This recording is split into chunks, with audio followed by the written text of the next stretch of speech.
Setiap kali kita install aplikasi baru, pasti deh muncul pilihan setuju atau enggak. Tapi pernah kepikiran nggak, kita itu sebenarnya setuju sama apa sih? Nah, kali ini kita akan selami lebih dalam kenapa sistem privasi data sekarang ini bisa dibilang rusak, dan yang lebih penting gimana cara kita memperbaikinya. Kita mulai dari kutipan yang nancep banget ini ya. Ini langsung nunjukin taruhan yang sebenarnya. Mengabaikan privasi itu bukan cuma soal biaya, tapi bisa jadi bencana yang menghancurkan sebuah bisnis.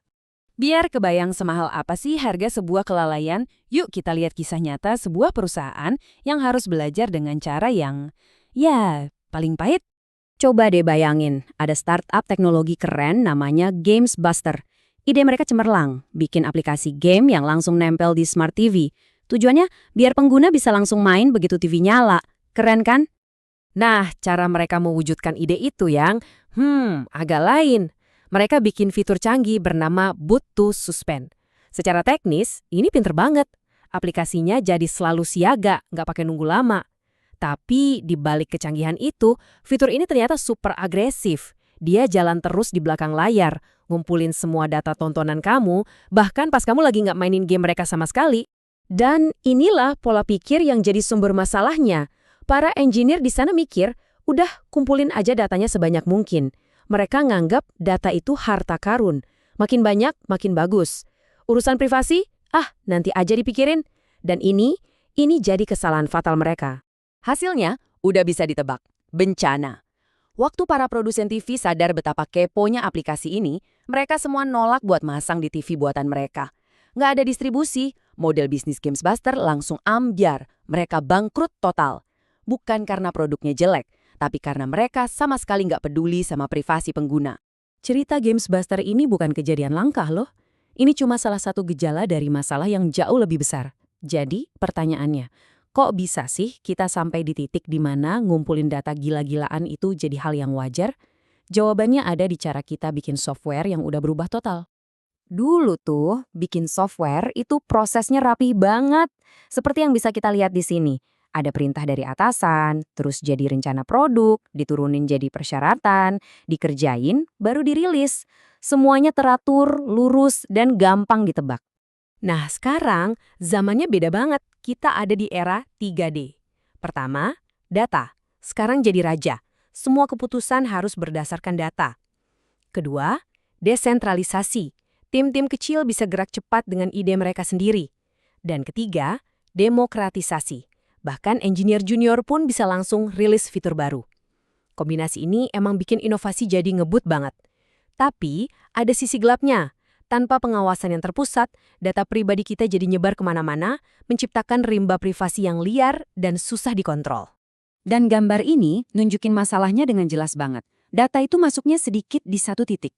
Tapi begitu masuk, datanya disalin, dibagiin, digabung sama data lain, dan nyebar ke seluruh perusahaan kayak api. Makin jauh nyebarnya, makin susah buat dilacak, diamankan, apalagi dihapus. Oke. Kita udah lihat kan masalahnya segede apa. Sekarang gimana solusinya? Gimana caranya kita jinakin si monster data ini? Semua dimulai dari dua prinsip yang paling dasar. Tahu data apa yang kita punya, dan tahu di mana kita nyimpennya. Konsep pertama itu klasifikasi data. Gampangnya gini deh, anggap aja kayak ngasih label ke barang-barang kamu. Kamu nggak bakal kan nyimpen surat berharga sama bon belanjaan di satu kotak yang sama? Nah, sama kayak data. Kita harus tahu mana data yang sensitif banget kayak data kesehatan dan mana yang biasa aja. Ini contoh yang pas banget. Di sebelah kiri ada tabel resep obat lengkap dengan nama pasiennya. Ini kan pribadi banget. Tapi buat analisis tren penjualan obat, kita kan nggak perlu tahu namanya siapa.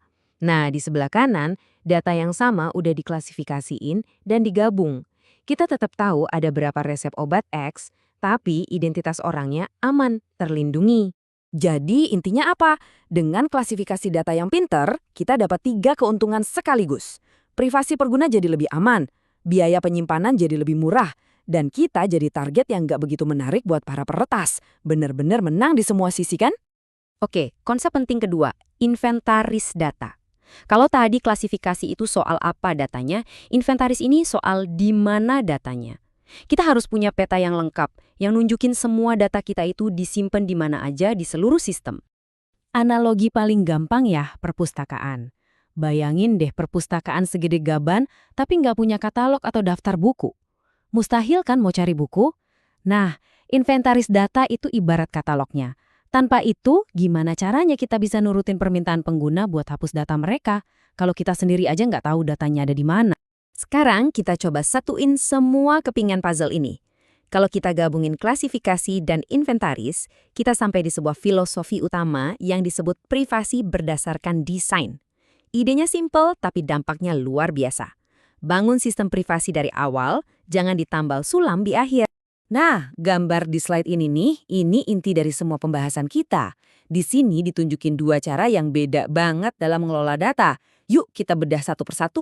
Lihat yang bagian atas dulu ya. Ini cara yang salah atau cara kerjanya si Gamesbuster tadi. Data masuk, terus nyebar kemana-mana tanpa kontrol, usaha buat ngaturnya baru dilakukan di paling akhir pas semuanya udah telanjur berantakan dan data sensitif mungkin udah bocor. Ini namanya pendekatan reaktif, nunggu masalah datang baru bertindak. Sekarang, bandingin sama yang di bawah. Ini cara yang benar. Di sini, begitu data masuk, langsung dikasih label dan dicatat di inventaris. Sebelum data itu bisa disalin atau dipakai, aturan privasi otomatis langsung berlaku. Nah, ini pendekatan proaktif. Pertumbuhan data jadi terkendali, risikonya jauh lebih kecil, dan privasi itu jadi bagian dari DNA sistemnya. Kalau masih kurang yakin kenapa cara yang salah itu bahaya banget, ingat lagi deh kasus peretasan target di tahun 2013. Ini contoh klasik di mana rentetan kegagalan kecil yang dimulai dari vendor AC yang kena retas, akhirnya berujung pada pencurian 40 juta data kartu kredit. Tiap langkah di rantai serangan ini sebetulnya bisa dicegah kalau desain privasi dan keamanannya lebih baik sejak awal. Oke, setelah ngobrolin semua yang teknis tadi, sekarang pertanyaannya, kenapa ini penting buat kita, buat kamu sebagai pengguna biasa? Ini nih yang paling penting buat ingat. Privasi data yang sesungguhnya itu bukan soal ngeklik setuju di banner cookie yang ganggu itu, atau baca kebijakan privasi setebal 50 halaman yang nggak pernah kita kelarin. Itu semua cuma di permukaan. Privasi sejati itu masalah engineering, masalah arsitektur. Dia ada di dalam kode, di pondasi sistem yang kita pakai setiap hari. Sebagai penutup, aku mau tinggalin satu pertanyaan buat kamu renungin. Lain kali kamu download aplikasi atau daftar layanan baru, coba pikirin. Perusahaan ini ngelihat kamu cuma sebagai sumber data buat dijadiin duit, atau sebagai partner yang kepercayaannya adalah aset mereka yang paling berharga. Jawaban dari pertanyaan itu, menurutku, bakal nentuin masa depan internet kita semua.